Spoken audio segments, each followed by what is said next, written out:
Hi, welcome back to my channel AJ cinema time. வணக்கம். இன்றைக்கி நம்ம பார்க்க போகிற படத்தோட பேர் ரீயூனியன். இந்த படத்தில் ரிச்வியூ ஹை ஸ்கூலில் படித்த 2001 கிளாஸ்மேட்ஸ் எல்லாரும் 20 வருஷம் கழித்து ரீயூனியன் பார்ட்டி பிளான் பண்ணியிருப்பாங்க அவங்க கிளாஸ்மேட் மேத்யூவோட வீட்டில். ஆனால் ரீயூனியன் அன்றைக்கி மேத்யூவோட ஒய்ஃபும் குழந்தைங்களும் அவங்க வீட்டில் இருக்க மாட்டாங்க. மேத்யூ வீட்டிலேருந்து 1 hour டிஸ்டன்ஸில் இருக்க அவங்க பாட்டி வீட்டுக்கு போயிருப்பாங்க. ரீயூனியனுக்கு அவங்க கிளாஸ்மேட்ஸ் எல்லாருமே வந்திருப்பாங்க. ஆனால் முக்கியமான ஆளுங்க யாரெலான்னா மேத்யூ, இந்த பார்ட்டியை அவர் வீட்டில் ஆர்கனைஸ் பண்ணவர். அப்புறம் எவன், அவர் ஒரு டிராஃபிக் போலீஸ். ரே சின்ன சின்ன பார்ட் டைம் ஜாப்ஸ்லாம் பண்ணிகிட்ருப்பார். எவனுக்கு இந்த ரீயூனியன் வர்றதெல்லாம் விருப்பம் இருக்காது. ஆனால் ரே தான் இவரை கம்பல் பண்ணி கூப்பிட்டு வருவார். ரேவும் எவனும் சைல்ட்ஹுட் ஃப்ரெண்ட்ஸ். இவங்க 2 பேரும் அவங்களோட காரில் வந்துட்டுருக்கப்போ முன்னாடி போகிற ஒரு கார் ஓவர் ஸ்பீடில் போயிட்டுருக்கோம். எவன் ஒரு டிராஃபிக் போலீஸுங்கிறதுனால அந்த காரை ஸ்டாப் பண்ணி போய் பார்ப்பாரு. ஆனால் அவங்களும் இவரோட கிளாஸ்மேட் தான். அவங்க பேர் ஜாஸ்மின். அவங்க இப்போ ஒரு கம்பெனியில் ஜேர்னலிஸ்ட்டாக இருக்காங்க. இப்போ இவங்க 3 பேரும் சேர்ந்தே அந்த பார்ட்டிக்கு போகிறாங்க. அந்த பார்ட்டியில் இவங்க கிளாஸ்மேட்ஸ் தவிர ஒரு ப்ரொஃபஸரை மட்டும் மேத்யூ இன்வைட் பண்ணியிருப்பார். அப்புறம் அமாண்டா, அவங்க ஒரு பொலிட்டீஷியன். அந்த ரீயூனியனில் இருக்க எல்லாருக்குமே தெரியும். ஆனால் ஒருத்தரை மட்டும் எங்கேயோ பார்த்த மாதிரி இருக்க, அவங்க பேர் மட்டும் தெரியாமல் நிறைய பேர் கன்ஃபியூஸ் ஆகிருப்பாங்க.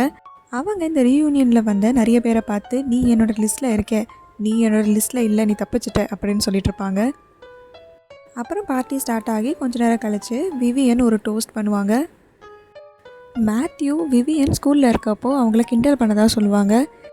நீ என்னை பற்றி ரொம்ப ஓவராகவே பேசிட்ட, ஆனால் இப்போ பாரு நான் சக்ஸஸ்ஃபுல்லாக இருக்கேன்னு சொல்லுவாங்க.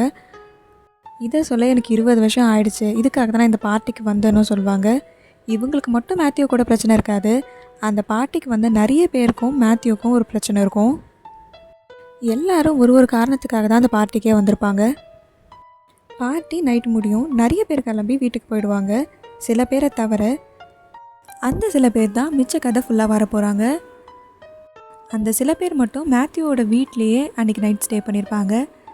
ஜேர்னலிஸ்டான ஜாஸ்மின் காலையில் எழுந்தோன்னே மேத்யூவை பார்க்கறதுக்காக அவனோட ரூமுக்கு போவாங்க. அங்கே மேத்யூ கன் ஷாட் பட்டு இறந்து போயிருப்பான்.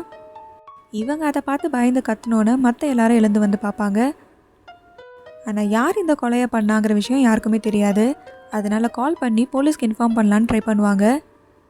ஆனால் அன்றைக்கி நைட்டு பனி அதிகமாக பொழிஞ்சதுனால டெலிஃபோன் லைன்ஸ் எல்லாமே கட் ஆகிருக்கும். இவங்க கார் எடுத்து கிளம்பலான்னு பார்த்தாலும் பனி ஃபுல்லாக அந்த இடத்துல கவர் ஆகிருக்கும். காரை எடுக்கவே முடியாது. அதனால் டெலிஃபோன் லைன்லாம் ஆட்டோமேட்டிக்காக சரியாகிற வரைக்கும் 2-3 நாள் அவங்க அந்த வீட்லேயே அந்த பாடியோடு இருப்பாங்க. நைட்டு எல்லோரும் தூங்குனதுக்கப்புறம் ஜாஸ்மின் மட்டும் இறந்து போன மேத்யூவோட கம்ப்யூட்டரில் எதையோ தேடிட்டுருப்பாங்க.